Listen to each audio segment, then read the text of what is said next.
ও এই জমিনের খালেক ছাড়া বিশ্বে আর কোনো খোদার অস্তিত্ব নেই।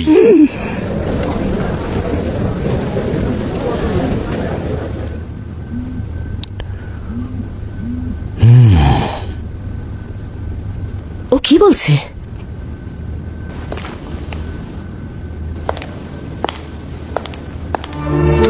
এই বিশ্বে আসমান ও জমিনের খালেক ছাড়া আর কোনো খোদার অস্তিত্ব নেই। এগুলো কি বলছে? ম্যাক্সিমিলিয়ানুস,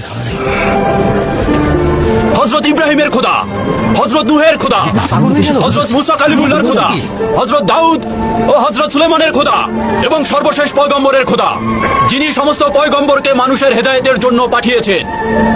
তিনি সেই খোদা যিনি জুলুমকারীদের দোজখে নিক্ষেপের ওয়াদা করেছেন। এগুলো কি বলছে? সবচাইতে ভয়ঙ্কর দোজখ তাদের জন্য যারা ওই মূর্তির ইবাদত করে। কতক্ষণ পর্যন্ত এই অপমান সহ্য করবো? তাকে গ্রেফতার করছেন না কেন? শান্ত হন বানু, শান্ত হন। হে মহান জুপিটার, ম্যাক্সিমিলিয়ানুস, কি বলছিস? জিউসের কসম আমি জানতাম। ম্যাক্সিমিলিয়ানুসের অবাধ্যতার কথা আমি আগেই বলেছি, কিন্তু কেউ পাত্তা দেয়নি। সে একা নয়, আমরাও জনাব ম্যাক্সিমিলিয়ানুসের কথার সত্যতা ঘোষণা করছি।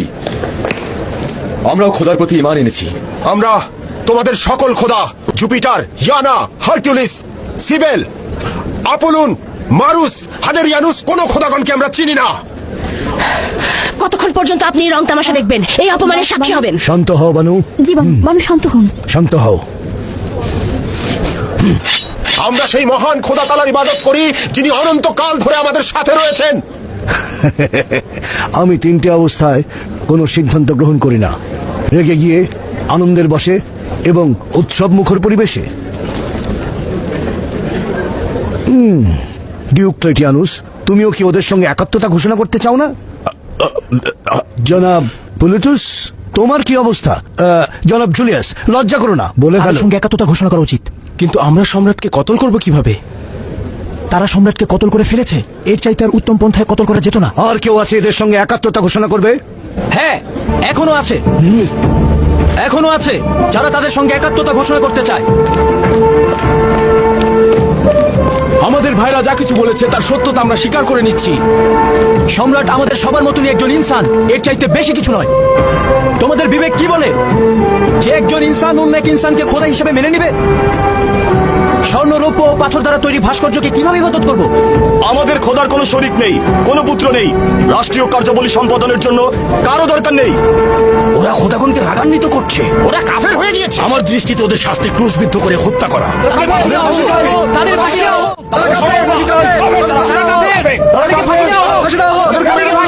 এটা কি ধরনের মস্করা ডিউক্লেটিয়ানুস?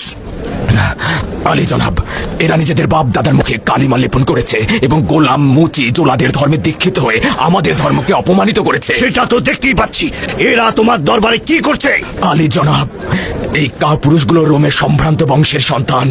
তাদের বাপ দাদারা বছরের পর বছর সম্মান ও প্রতিপত্তি নিয়ে রোমের সম্রাটের ছায়াতলে বসবাস করেছে। আলী জনাব, আলী জনাব, এসব তো আপনি নিজেই জানেন, কিন্তু আমি জানি না কেন এরা পাগল হয়ে গিয়েছে। পাগল তুমি? তারাই পাগল যারা কাঠ পাথর দিয়ে নিজেদের আকৃতি তৈরি করে এবং তাদের ইবাদত করে। পাগল তো তোমরা যারা নিজেদের খালেক ও সৃষ্টিকর্তা খোদা তাআলাকে না জেনে নিজেরা নিজেদের বড় বড় মূর্তি বানিয়ে নিজেদের খালেক বলে দাবি করছো। তোমরাই বলো পাগল কে? বলো। তোমরা পাগল, তোমরা এমন খোদার ইবাদত করো যার আকৃতি সম্পর্কে কিছুই জানো না এবং যার কোনো ভাস্কর্য তৈরি করতে পারো না। জেনোফোন বলেছেন যদি গরু, ঘোড়া, সিংহ এদের হাত থাকতো এবং নকশা করতে পারতো তবে নিজেদের মধ্যে খোদার প্রতিচ্ছবি দেখতো এবং সেটা বানাতো। যথেষ্ট আহম্মকি হয়েছে বুলুতুস, এবার একটু চুপ করে থাকো। আচ্ছা, এর চাইতে আর বড় ঠাট্টা তামাশা কি হতে পারে যে বলছো জুপিটার পৃথিবীতে রয়েছে আর অপুলুন তার পুত্র? তোমাদের চাইতে আর বড় জুলুমবাজ কে আছে? কেননা এই সকল বেহুদা ও ভিত্তিহীন কথাবার্তা সাধারণ মানুষকে গিলতে বাধ্য করছো। জনাব সম্রাট, আপনি তো বলে থাকেন যে জনগণের বন্দিকে আপনার উপর সোপর্দ করা হয়েছে। খাবার থেকে দূরে থাকা এবং নিজের মৃত্যু সম্পর্কে ভবিষ্যৎবাণী করার ক্ষমতা কি আপনার রয়েছে? ব্যাস, যথেষ্ট হয়েছে। এদের গ্রেফতার করো। কতল করো, পুড়িয়ে মারা উচিত এদেরকে। বানু না, আমি তাদের জিন্দা চাই। এদের এত সহজে মরে যাওয়া উচিত নয়। আমি তাদের জিন্দা চাই। আমি তাদের জন্য ভিন্ন নকশা এঁকেছি। আলী জনাব, আমি তাদেরকে বশ্যতা স্বীকার করিয়ে তওবা করতে বাধ্য করব। এদেরকে কতল করা হোক।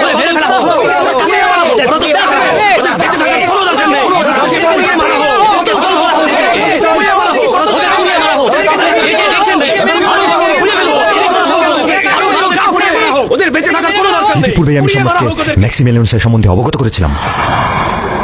চুপ করো, চুপ করো জুলিয়াস।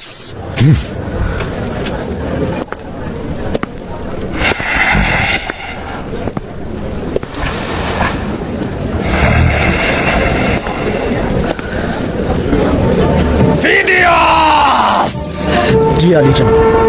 এদের সব কয়টাকে নিয়ে যাও। আমরা নিজেদেরকে মৃত্যুর জন্য প্রস্তুত করেছি, অতএব আমাদের হাজত ও মৃত্যুর ভয় দেখে লাভ নেই।